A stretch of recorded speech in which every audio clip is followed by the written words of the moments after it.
This is day 6 of the June 92 7-day retreat at Springwater.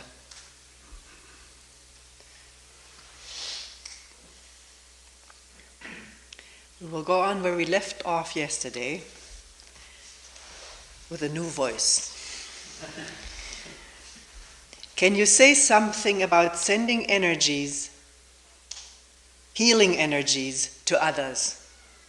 Sending compassionate thoughts to others. This question also came up in a group discussion, and quite a few people have asked me about that, saying that they have a great interest in that and wondering whether such a thing works or can operate.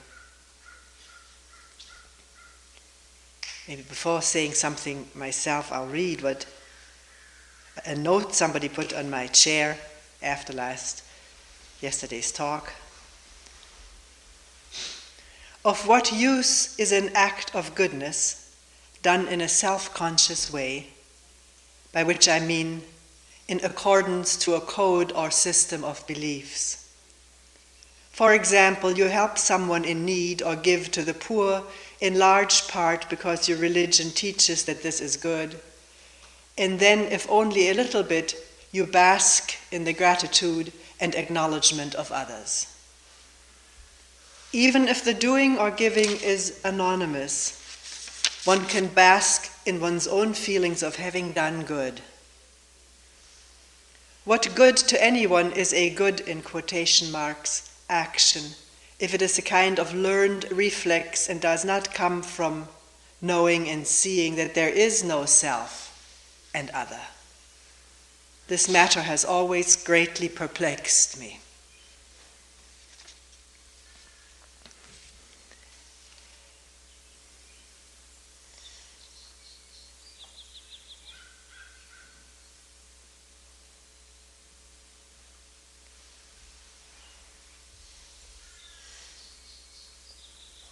So is there anything to sending energies, healing energies to others? I've looked at that directly in myself. This question, not just now, other times it comes up, and I've wondered about it because people have asked me about it. Whether I would heal people. Someone asked me, why don't you heal your husband? It would never occur to me to think in those terms.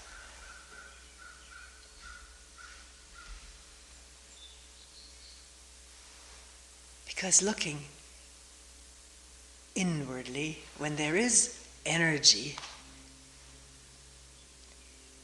is it the energy of inspirational thought?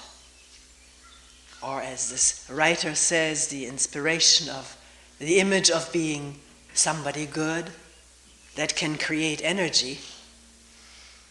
Is that the energy I want to send? And who is this I that wants to send energies? And what energies? I think on a limited basis,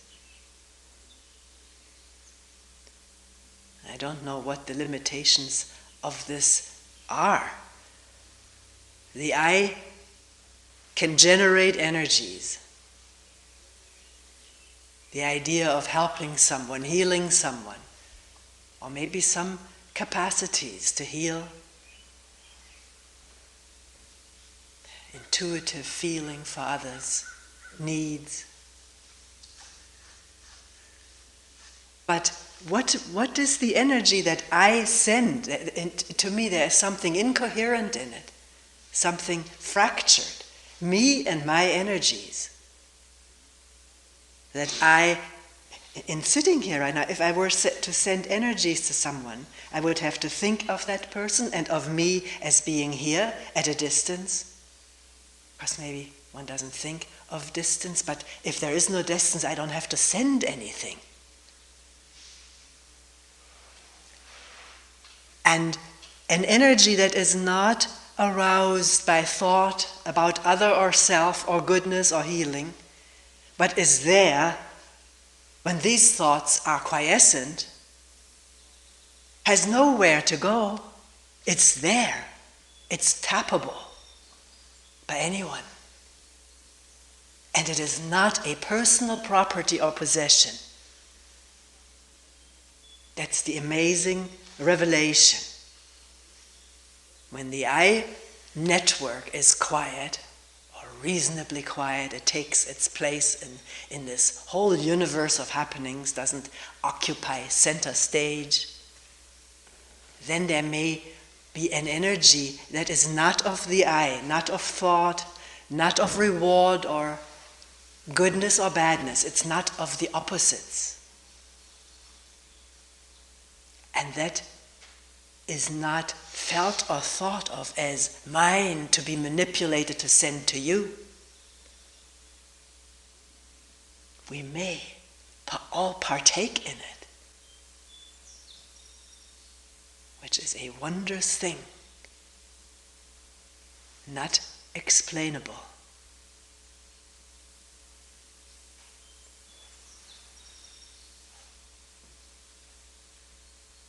So as to our relationship, my husband and I, after he was diagnosed with having cancer, prostatic cancer, and going through the shock waves that such information inevitably brings, fears, anticipated grieving, because the mind can anticipate losing him, living without this beloved person. After going through this and going through it quite thoroughly,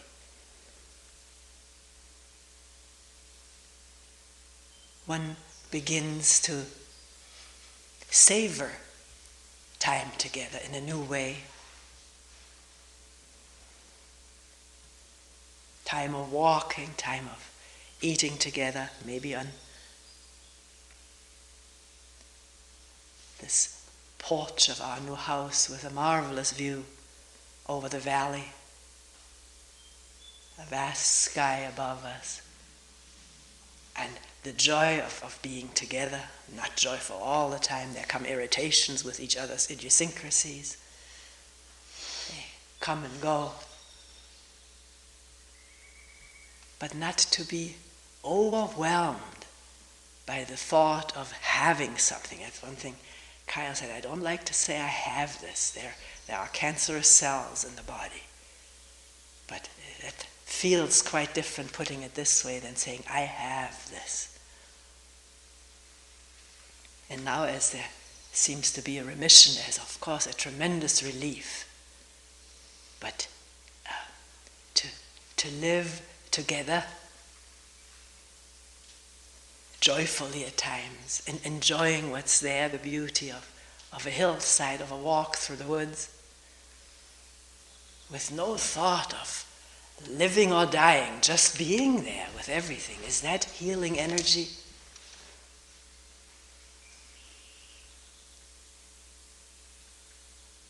I don't know.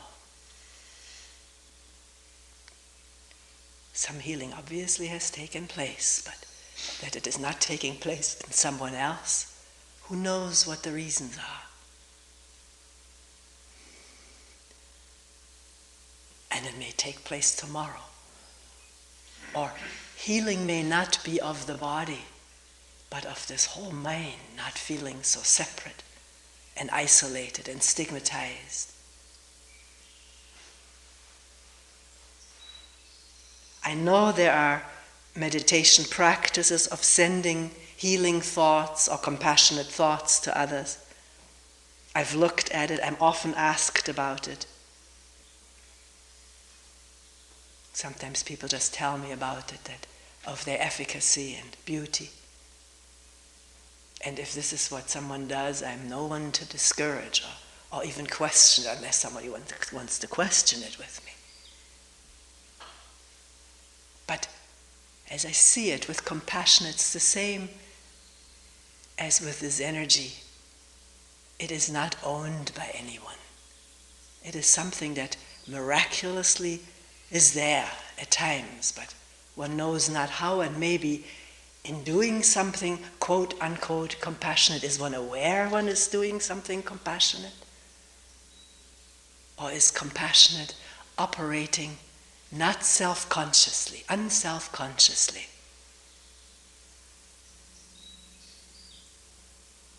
One may not know the results of what one is doing and not intent on results.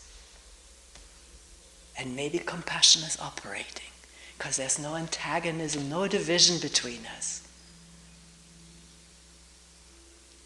And therefore the sprouting and blossoming of love.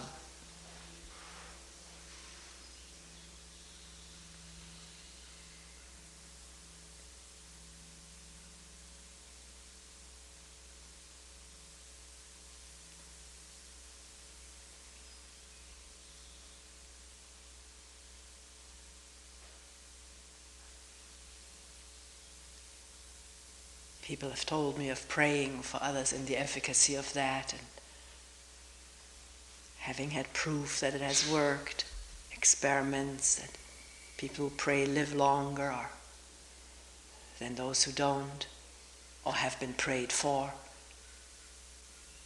I know in my childhood there were millions of people all over the world praying for their loved ones to come home from the war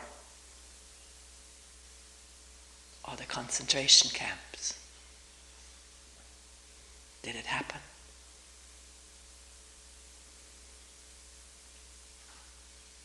Here and there someone survived.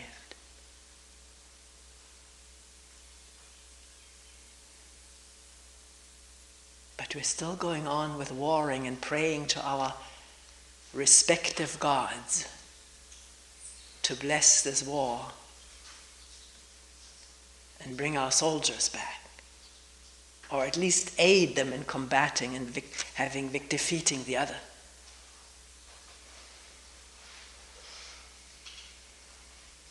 Something that also puzzled me as a young person. Different people praying to different gods. Or two enemies praying to the same God, hoping for their righteous victory.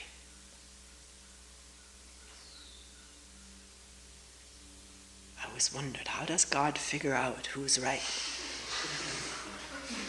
The English people, or the Russians, or us? Or the Poles?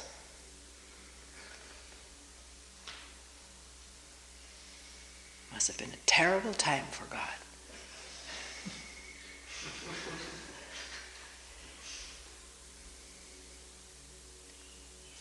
Oh, we'll go on.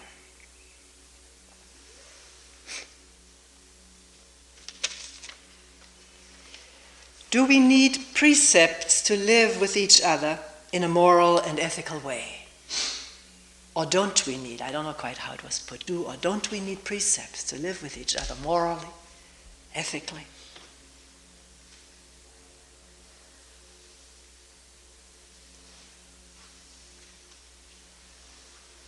We have had precepts and commandments for a long time, thousands of years.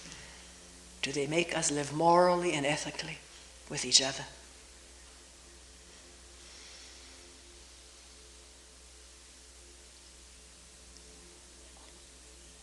I remember living in a Buddhist center for Openness. I didn't live there, just participating in the activities. There would be a weekly confession and repentance ceremony to confess one's transgressions of the precepts. I remember one person said, in one of those, it was at the end of the year, overlooking the year, he said, "There's not one precept I haven't transgressed many times." So what is the good of taking precepts if they're being transgressed all the time, which has been the case for humanity since the invention of precepts and commandments?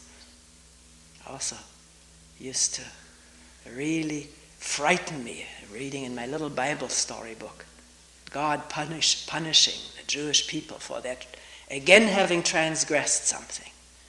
and he had to smite them. Something or other. Fire, brimstone. Making people into salt columns. A woman it was. For looking back. It's interesting, isn't it? So, and it was one year that I was actually in charge of the Zen Center. The teacher was away on sabbatical, I was in charge, and it fell upon me, the jukai, which is the taking of precepts, to conduct that thing. And I scrounged around for different precepts. I didn't like the ones we had so well. And was interested how each center puts out a little bit differently worded precepts, particularly those on sexual transgressions were differently worded. Sometimes very liberally conceived by some centers, tighter by others. I came upon Thich Nhat Hanh's precepts, which I liked better than all others because it starts right out with, don't impose your religion on others. Don't impose your religion on children. There was something very new that I never read in any precept, and it seemed very salutary to at least think about it. But the whole don't do this, don't do that, I vow not to do this to me sounds so dangerous psychologically. What I said is, let's take these precepts so that they may shed light on how we actually behave in our day-to-day activities. Just use them as a light shedder on how we actually are. Because they can so easily become a darkness shedder, hiding how we are and projecting images on how it should be, and therefore not seeing what's going on. Preoccupied and occupied with the image of being this way, that way, whatever the precept demands. I'm not inculcating my children, but here I take them to Jukai.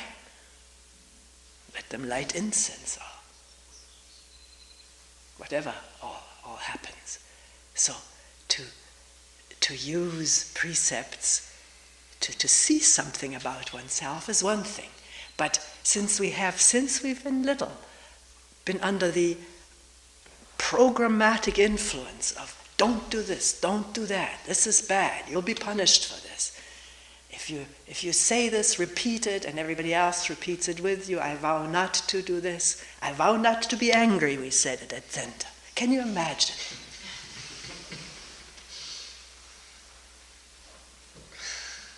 And then not to look at that anger and rationalize, oh, this wasn't anger, or this was righteous anger, or whatever we used to say.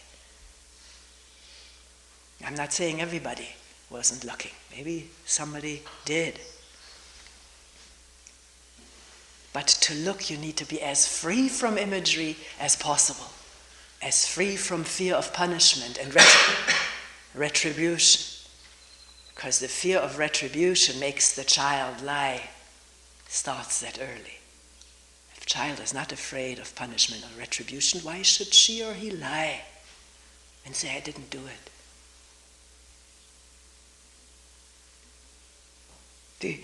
Interesting, we were in England staying in 3 different Buddhist communities, and in all 3 of them the precepts were taken.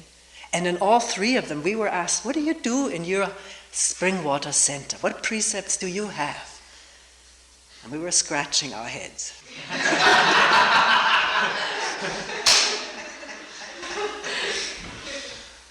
No smoking near the building.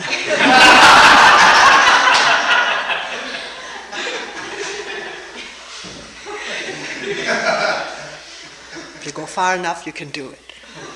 No drinking.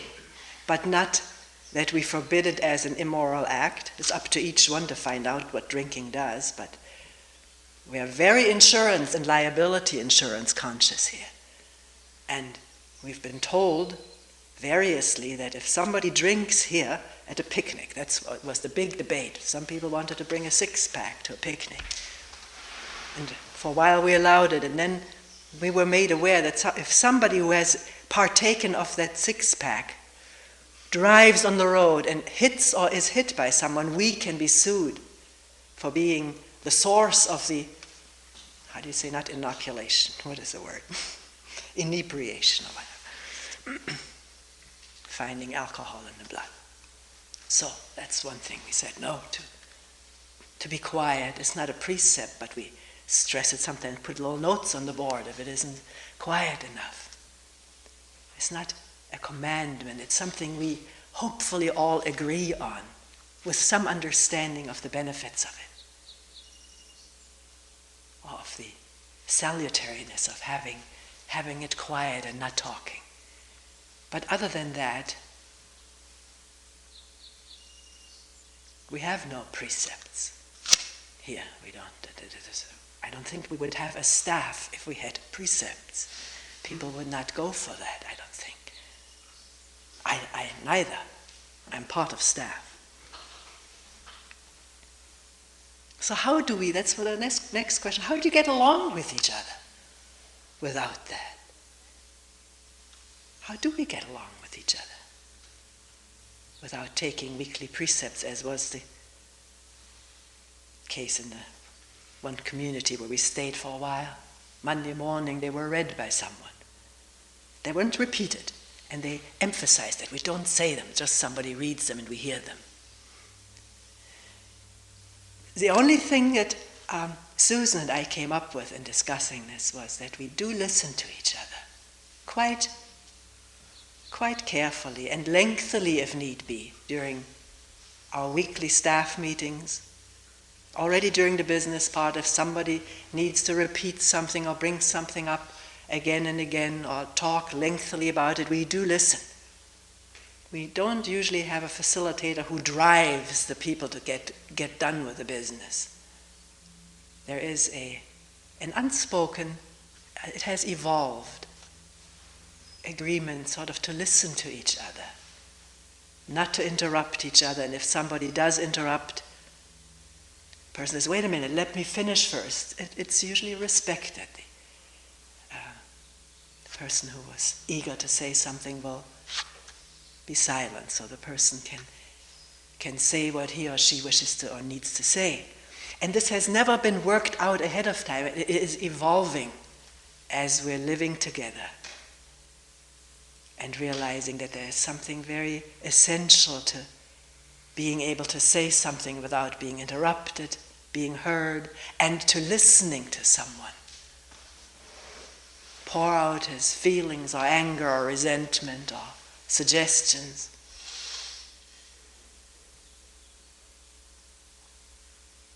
Even though we all, when we talk about it, sort of sigh a little bit about these lengthy meetings, which sometimes go from 2 till 6 or 7. A little stretch in between, not much, just enough to go to the kitchen and take something there. We do it, and I think it does something in being closely in touch with each other, not necessarily agreeing. We are a different bunch of people with different ideas, different preferences and idiosyncrasies, but we have learned to listen together and to each other.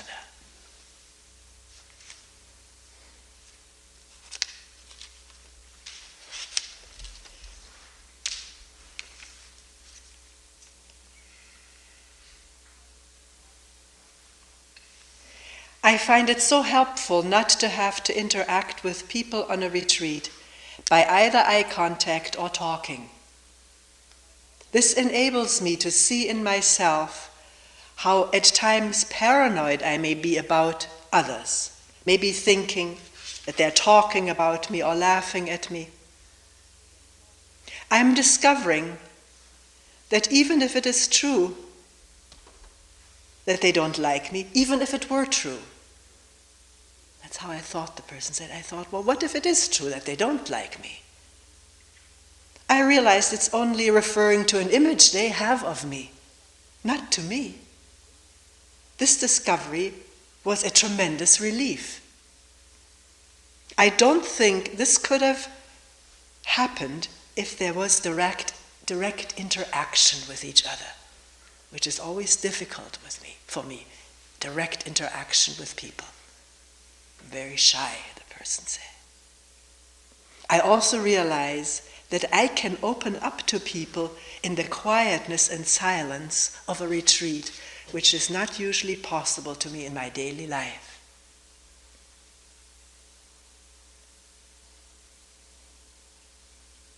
That was an interesting comment because it comes up all the time. Why all this quietness? Couldn't we have a little bit of talking? Actually, in one of the group meetings, I didn't write it down, one person said, so many things change here all the time, and I'm afraid the next thing to go is the quietness, the silence. Are you ever going to drop that? And those of us from staff who were there assured this person, this is not ever going to be dropped. Something what a lot of people come for. The silence and the absence of talking. And eye contact interaction, which is our daily life, and brings with it so many complications, or at least unrealized complications. If I don't have eye contact for a while, I may realize how I crave it. I need to find out whether he likes me or not, or whether I impress her or not, or whether I'm approved of or disapproved of, and so on and on and on. The eye is a very special sense organ because part of the eye, which is the retina, is part of the brain. The retina zooms right in where the nerve, the optic nerve from the brain enters the retina. There is, well, I think the retina is even considered part of the brain. So the quickness of association through eye contact is tremendous. Also, somebody asks why the eyes down but the ears are open. What's the difference? It's a good question, because we don't put earplugs in. You can if you want to. And I never thought about it, but in looking at it, the eyes can wander all over the place. The ears stay still. Different from the deer or the rabbits, they can move these ears around. But with us, the ears take in all directions and therefore don't need to move. Whereas the eyes need to move and have learned to move and rove all the time. Even if one holds one's eyes still, that's why I sometimes call attention to it. Don't move the eyeballs, because it's not really stillness if the eyeballs roll back and forth. And it's not a rule that you have to do it, but it's a marvelous thing to experiment with. Non-moving eyes while one sits and walks around during sitting. It's different when going on a walk, and then to wonder, how does one look at a blade of grass, or a drop of dew, a cloud, or a deer looking at one, so still? Can one look without wanting or associating?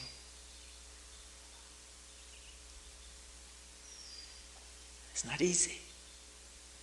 And we're not saying do it, we're saying watch what all happens when you, particularly when the eyes have been still for a while, then it becomes so much more obvious what happens when they rove around. Or if one looks quietly at a tree moving in the wind. Not roving, there's no need to rove, or one can slowly go up and down or take in the clouds. Do we want anything of that? Does one have to bring oneself in relationship with that? Oh, I'm seeing it, or oh, I'm not seeing it. To hear that and to realize that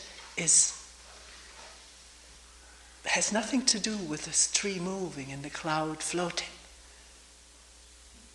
To see that is enough. Seeing has its own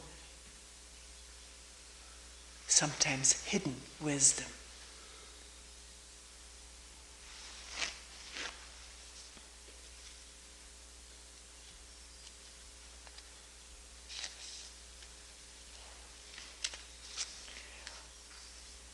This refers to a talk a few days back. On hearing you describe this process of being in a narrow echo chamber. Remember, I was talking about being in that meeting line and not in the place that I used to be, and the thoughts going back and forth and the emotions. How could they dare put me into this place? I got to speak to him. And sort of enviousness or jealous, all kinds of stuff. Everything that exists in this echo chamber was bouncing back and forth.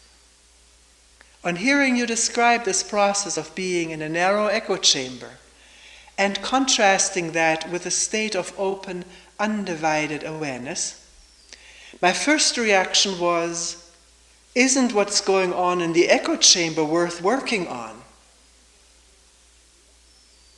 There's a slight feeling of annoyance that someone would go off into some kind of transcendent state rather than deal with what's going on in the echo chamber.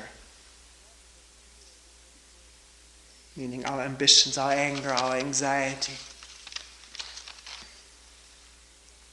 And then the person continued, on the other hand, this feeling one should be working on oneself all the time, is that a deeper layer of the echo chamber?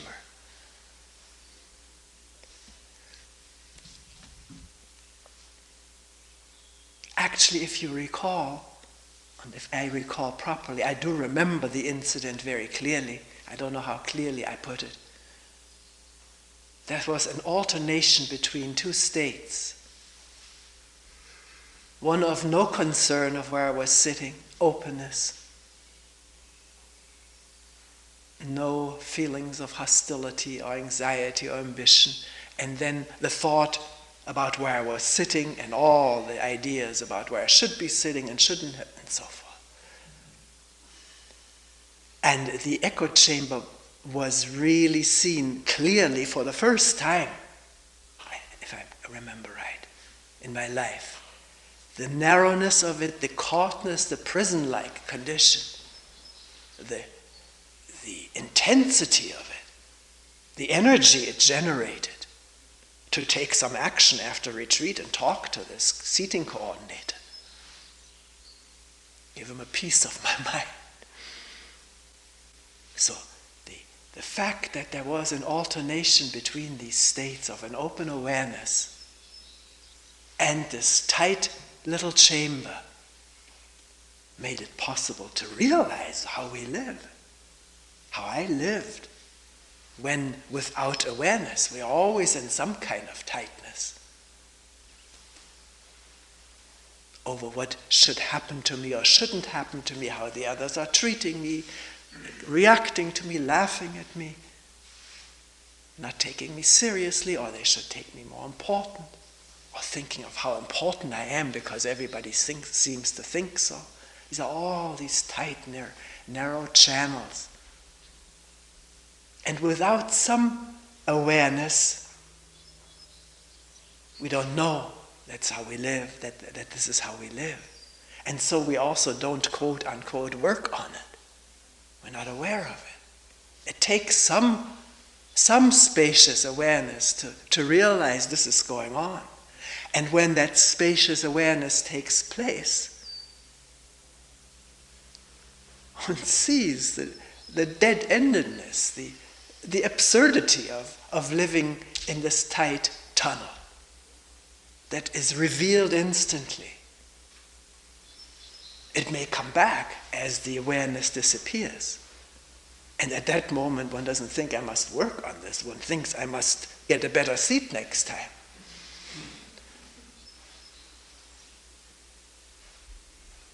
But I think I also mentioned that it's very dangerous to talk of a state of spacious awareness because it becomes an idea in our mind of something we want to attain, or we may imagine we have attained it. And the idea that we have attained it generates energy, which is mistaken for the energy of clarity, undividedness. So it's a good warning not to keep thinking about a state that I should be in, because that is part of the echo chamber. Bouncing around. Am I in that state? I'm not. I am. How good? How bad? This openness of seeing and being there with what's there doesn't come because of wanting it. It happens unbeknownst to one. There it is. A moment of clarity, or a period of clarity. And what is revealed is what was going on just a moment ago, because that still reverberates in the memory.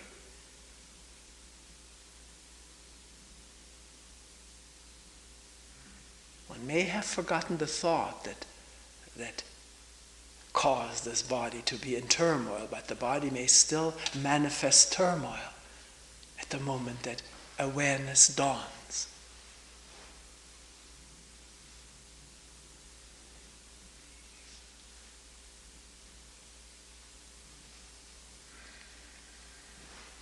So to guard against nurturing the idea of a state that I want to attain, or to try to produce that state. We haven't talked about this. That it is possible with concentration practices that one has refined, learned, practiced over long years maybe, to create a space of openness, or a space of, let's rather say, no thought. Thought has been successfully subdued.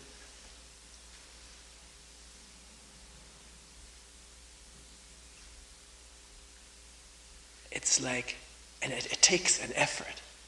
It really is an exhausting practice. It takes exertion to stick to the practice, it seems like sort of pushing away all of his thoughts so there's some space here. The exertion lets up, the stuff moves together again. I may have exaggerated a little bit, but it is possible, and people have told me this, and I remember it. A lot of people bring this to me, that it's possible with practice to control thoughts so that they are at bay, kept at bay through continued practice. And then does one become attached to that state and to the practice which produces this state, which incidentally a lot of spiritual teachers have warned against.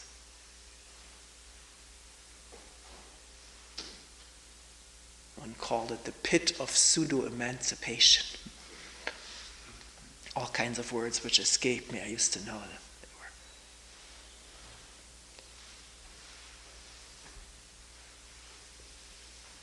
So is that what's happening?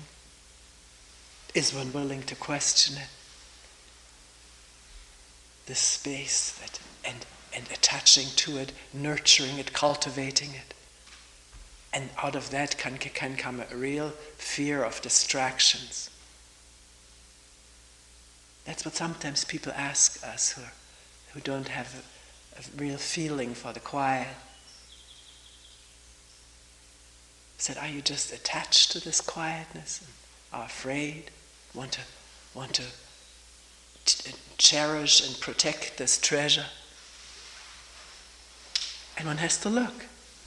Take questions seriously that people ask. Look, is that what we're doing? Or is it like I just read, that the quietness makes possible quite a bit of insight into oneself? which may not happen in our constant interaction, selves with selves, trying to prove oneself, protect oneself.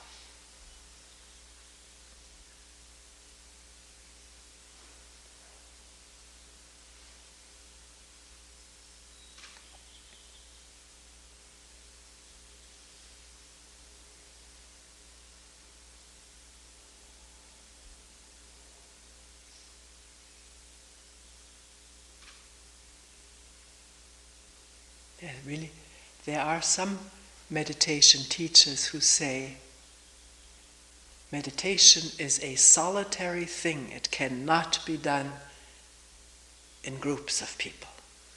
It's impossible. If you really want to meditate deeply, go deeply into yourself, find out about yourself and the universe and life, you've got to go off on your own.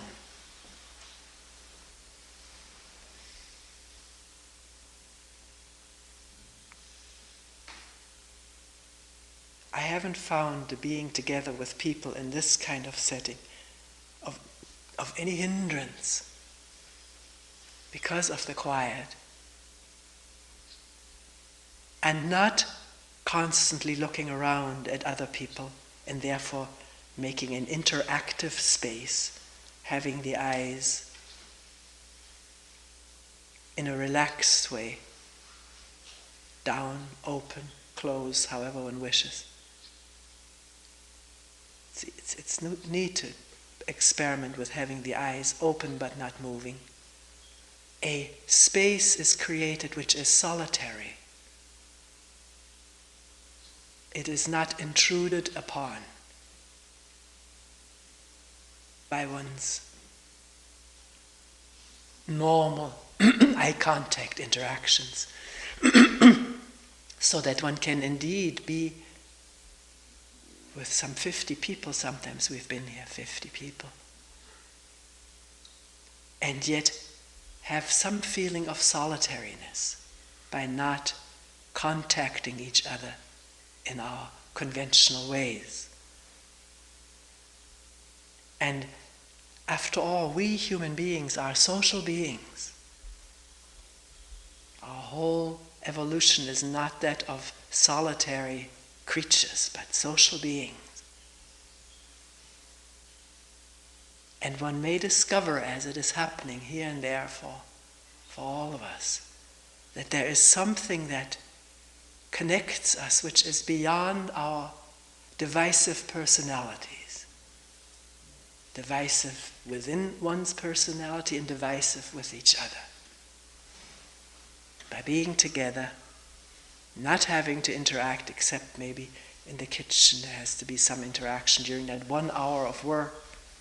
But even there, one does not have to look at anybody if one doesn't want to, and looks on the paper that is being scribbled on.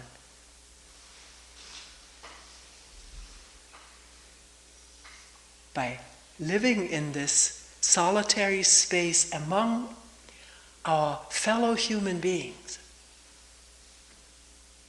we may discover that there is something that connects us on a deep level which is beyond all the personality stuff on which we usually interact, on the basis of which we usually interact, and which makes it so difficult. No two personalities alike, and no one personality at peace with itself most of the time. The peace again comes from beyond the personality, from a quietness, when the personality stuff is in abeyance, has quieted down. Then there is an in-touchness with heaven and earth, water and wind, and the people around us. It may not happen right away or at the beginning of a retreat. Often at the beginning of a retreat, people tell me they're very idiosyncratic against some people, or the one they sit with or room with. Sometimes people tell me, I hate everybody here. I don't know why, but I do. And then something happens. And there's a feeling suddenly for each other. And that happens on a level which is not that of thought and past experience and anticipation of future experience. It's on a level of quiet openness to each other's quiet presences. Walking together and sitting together, maybe meeting each other on a path, stopping to watch a deer together, eating food together, but alone, together and alone.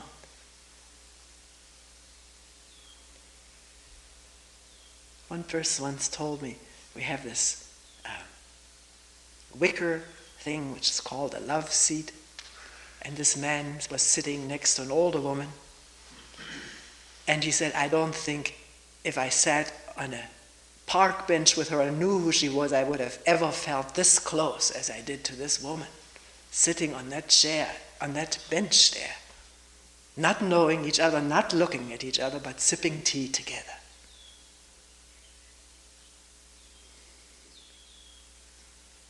And he assured me it wasn't the idea of it, it was the actuality of it. Now being put into words, it could sound soupy. But I understand the first retreat I ever went to in Rochester, what absolutely fascinated and moved me was that without saying excuse me to the person who was breaking beans over the sink or washing them, and under the sink was the wastebasket, and this is where I had to dump the stuff that I had collected. Without saying anything, that person moved out of my way.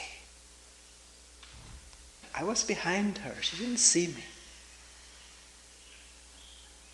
And I realized that we can be together on this level of understanding each other's needs and taking care of them without much verbiage. In sort of a silent communion as possible. It may not happen all the time, it may come and go, but the fact that it happens once in somebody's life is very significant.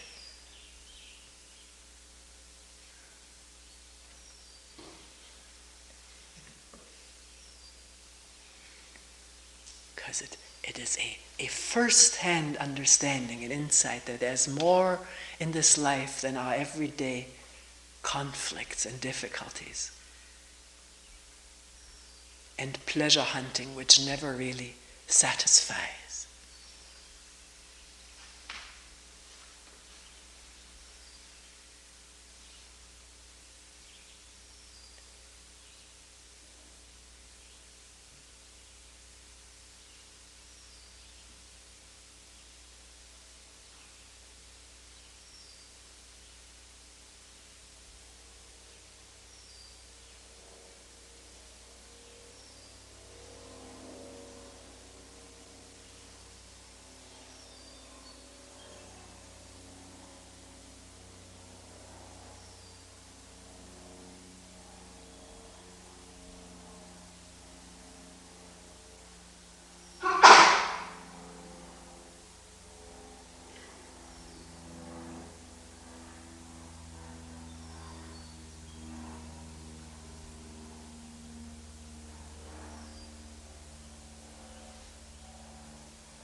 We will end here for today.